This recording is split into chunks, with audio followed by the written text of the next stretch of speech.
how's it going? So today I'll quickly go over the solution to LeetCode 55 jump game.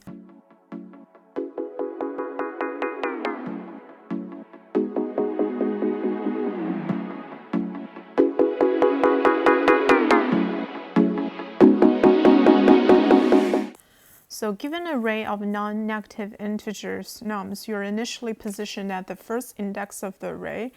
Each element in the array represents your maximum jump length at that position. Determine if you are able to reach the last index. So this is our example 1. And so basically your function has to like return either true if you can reach to the end or false if it can't. So basically initially you're at the first index, and because right now you can either jump 1 or 2 times. So if you jump so it says that if you jump 1 times, you can go here, and at this position, because the number is 3, so you can jump either 1, 2, or 3 steps. So if you jump 3 steps, so 1, 2, 3, you will reach the end, and so that's why it output true. And for example 2,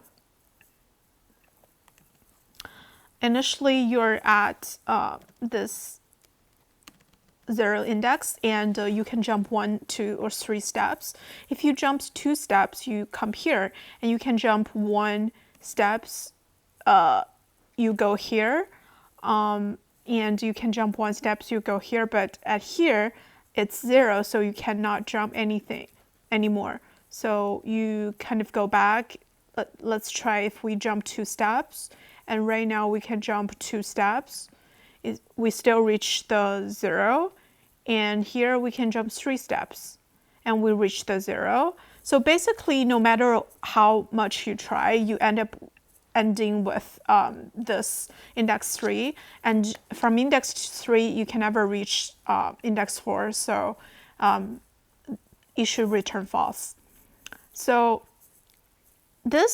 for this question, I tried using like a breadth search. So basically, I know at each index, I know how many jumps I have. So I kind of like just search for all the like possibilities. So basically, I'm saying that if I jump 1 step here and I go to here, if I jump 1 step here, I go to here. So basically, I try out all the possibilities, and for that BFS approach using a queue, like my test case, like I passed 74 out of 75 test cases, and for a test case like this, like it's huge. You can see this test case is huge. I failed this test case, so I actually have to find a solution that is better in terms of time complexity.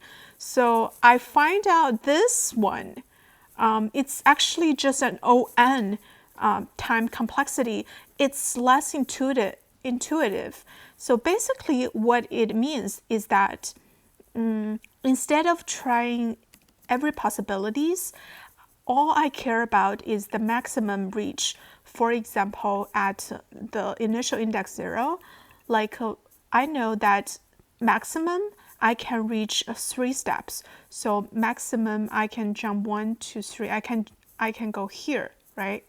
So why I only care about max reach? Because if we know the max reach, like whatever before that, we know that we can reach them, because remember, the 3 here means that we can jump 1, 2, or 3 steps. So if we know our max reach is here, like whatever before, we can reach there. So okay, let's see. So we go to this we increment our I and we go to this one. And here our max reach is going to be the current index plus the number itself. So it's still 3. Okay. After that loop, we go here, and our max reach is going to be the current index 2 plus the number here 1. So it's still 3. Okay. And we increment our I to 3, and our max reach at this point is our current index 3 plus the number itself 0. So our max reach is 3. Okay. So at this point, we cannot increment our I, because so basically you can see that I write a for loop. I initialize my max reach as 0 because I know that the 0 index is my starting point, and I write a for loop to go through each of the index in the array.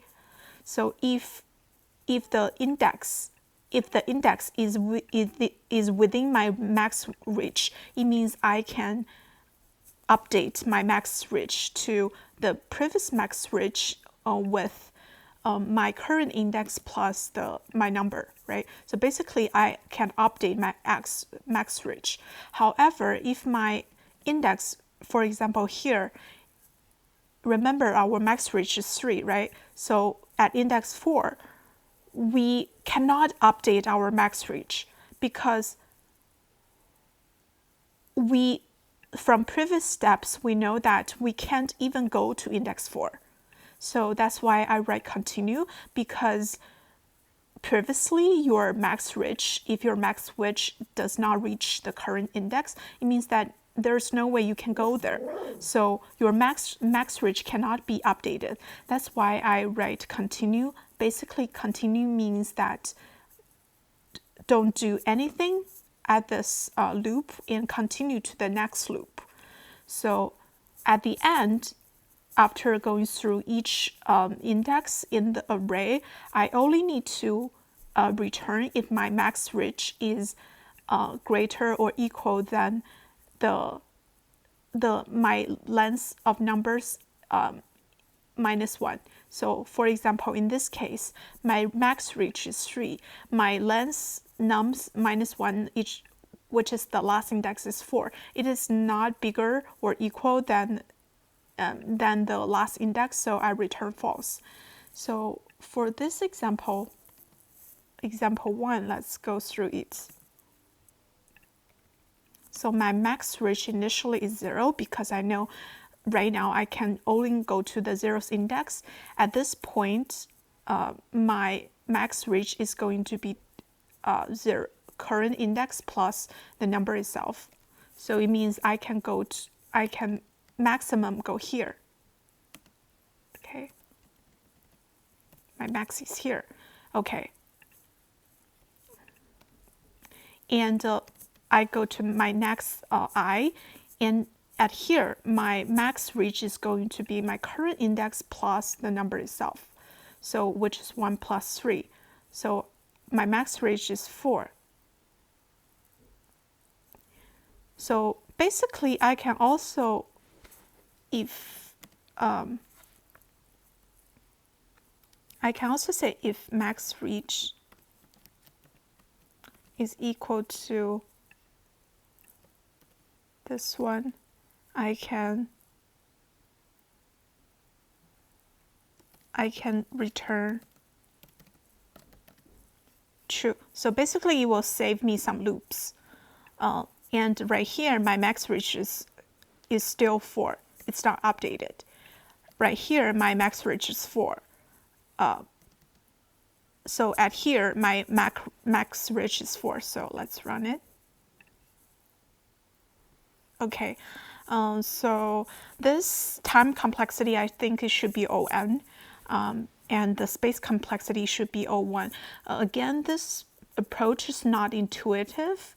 I think most people will think about the backtracking or kind of like trying all the possibilities, but that time complexity doesn't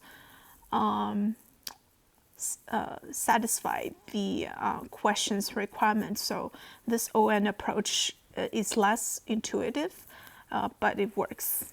Okay, thank you. Bye.